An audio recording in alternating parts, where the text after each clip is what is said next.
You know, she's only in her second term. On old red, I think it's safe to say Nicole Malliotakis is probably one of the more influential congressmen we have. There are 435 of them. She's kind enough to join us right now. The New York Republic, now on the Ways and Means Committee, a very influential committee. So to that Congresswoman, I would raise with you what I was with Gene Sperling, the economic advisor. You're going to be knee-deep in these discussions on what to do about the debt limit. He's saying don't tie spending to it. Just raise the darn thing. We can have a separate discussion about spending later, you say? Well, first of all, if they wanted to just raise it, then they should have done it in December. Remember, they had no problem not including House Republicans in any negotiation on how to spend the money when they passed that ridiculous omnibus package that has only further added to our debt. They should have addressed the debt limit then. But now here we are in a new year. House Republicans are in control, and we do want to have a say in this process. I think most Americans looking at what's happening in Washington see $31 trillion is just simply unsustainable. We can't continue down this path. Right now, the debt to GDP ratio is 121%. Right. 20 years ago, it was around 60%. And the year I was born, 1980, it was just at 35%. Wait a minute, you were born in 1980? I'm feeling old. I think this tie is older than you. So let me ask you on this issue, Congress, and I see where you're coming from, and a lot of Republicans, this is our only chance to address spending, but you even get a sense from Mitch McConnell, this is not the vehicle to do it. What do you say to that? Well, I absolutely don't think we should be defaulting on our debt.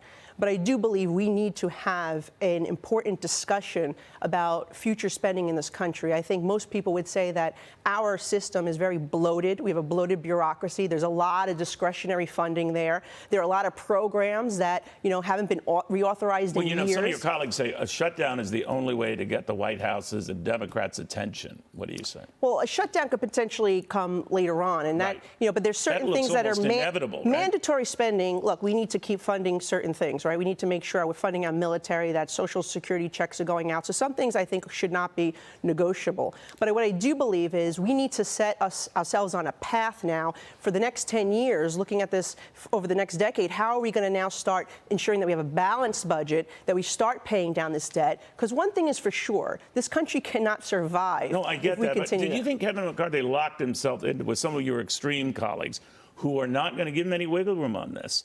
Even if it means shutting down the government for an extended period of time, even if it means potentially a default?